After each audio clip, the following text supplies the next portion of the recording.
I want to smoke what the Fed has smoked. I want to believe that there'll be a soft landing. What's wrong with the Fed? There's no soft landing. There's a crash landing, matter of fact. This is from fortune.com and it's titled "The US housing market has gotten so expensive that income would have to jump 55% to make buying affordable." Real estate executive says, so it's reputable. And I keep telling people that. And people are, oh no, people are struggling. They make jokes out of it. They're struggling because when they're making 80,000 to 100,000, let's correct that. They're struggling. There's a lot of people, not everyone, struggling that are making 80,000 to 120,000. Let's be clear about that. They make jokes. Oh, come on, they're struggling. No, stop it. No, this is real. It's just not happening to you because you're wise. You've planned things out better. But yeah, so the people can't buy houses anymore. I mean, they're getting ready for an epic crash landing. They're just keeping the people asleep, and that's not the only thing. So you have that going on, all right. But then we have another article here. All right, I'm just gonna throw it right at you. This one here is on mortgage rates. Mortgage rates, right? It's from CNET, and it's titled "Mortgage Rates on October 9th, 2023 continue to climb for home buyers." So it's a very bleak landscape for these people who want to either rent apartments. Of course, now that they can't buy homes, all the people who are in charge of the apartments jack the prices way up. They can't afford that.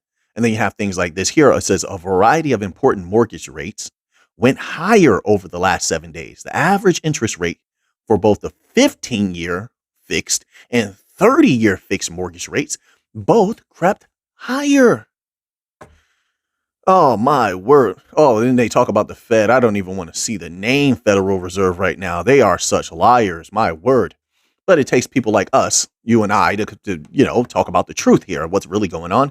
So it's here, 30-year fixed mortgage rates. The average interest rate for a standard 30-year fixed mortgage is 7.93%. We've been keeping up with things like this. We know it's astronomical. It says, which is a growth of 19 basis points compared to 1 week ago. My word. It says the most common loan term is a 30-year fixed mortgage. A 30-year fixed mortgage will often have a greater interest rate than a 15-year rate mortgage. Oh, that's so nice to say such a thing. I mean, yeah, that makes everyone feel so much better. Look at this. See, my mouth is smiling, but my eyes are crying.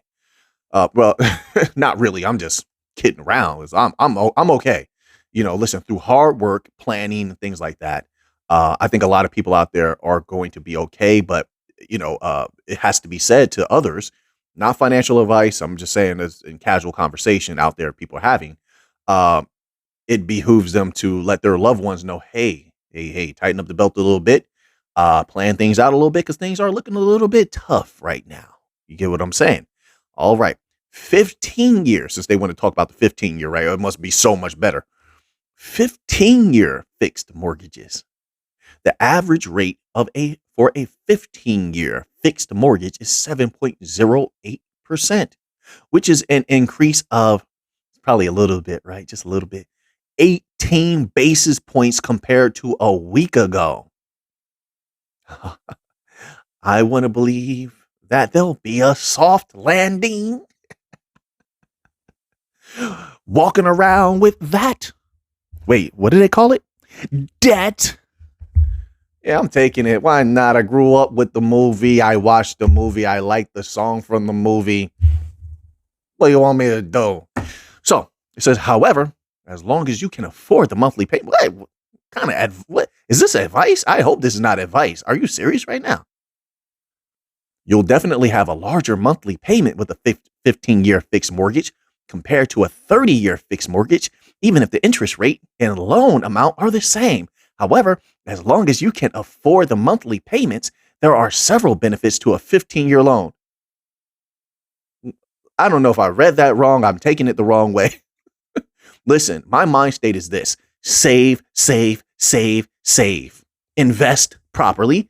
If you can do that, a lot of people don't know how to do that. Their eyes get too big when they get out there with the sharks when it comes to investment. I don't know how to invest. I'm going to ask people, and they get eaten up by those sharks because a lot of people out there want to make money off of innocent investors, then they will lead them astray. It's very dangerous out there. So save, invest if you're wise. That's how I look at everything, right? And be very careful in everything that an individual does. That's how I look at it, not advice at all. So you'll usually get a lower interest rate. All right, we're gonna stop there, folks. 5-to-1 adjustable mortgages. No, we're not gonna stop there. Let's read this little tidbit. So the 5-to-1 adjustable rate mortgage has an average rate of 6.78%, a rise of 13 basis points from the same time last week. Whoa. uh, we're just gonna ease on out the door. Let's go this way to another article because this is getting a little hot in here with this kind of information. I wonder what's happening on the global stage, man. You know what? Things are so tough economically. Things they absolutely have to be a little bit better. How could they be worse on a global stage? Wait, what is this? This is from Watcher Guru. What does it say?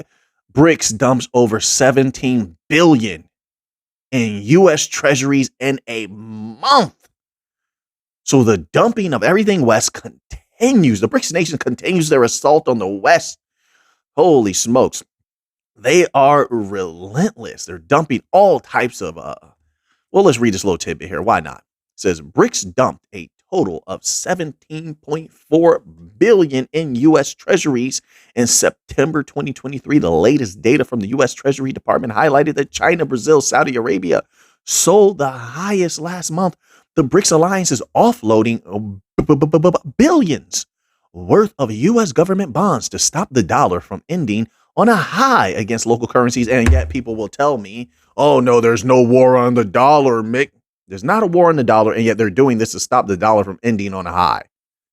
I mean, everything they're doing is a war against the dollar. And I mean, like, to each his own. I mean, yeah, the U.S. and the West has used the dollar as a weapon. So I get it.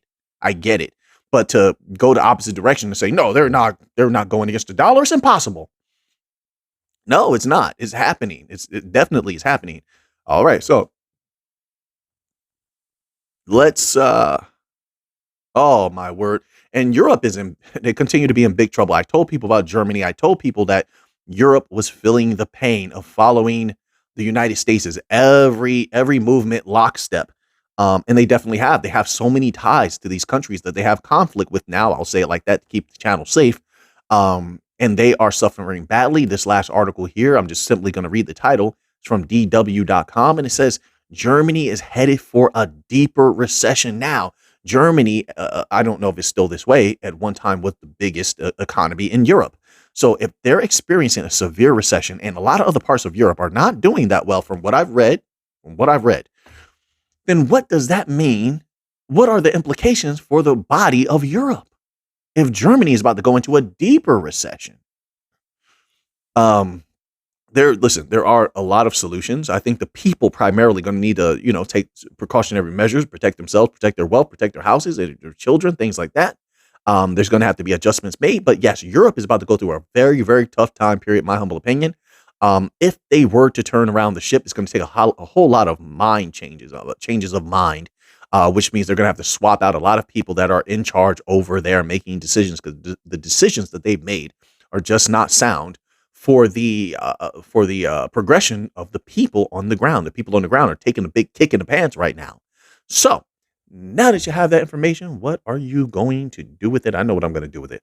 So until next time, folks, and maybe we'll be back tomorrow with the normal stock market news, VIX news, and things like that in the morning time video. So hopefully I'll see you then. So until next time, let's get to the money.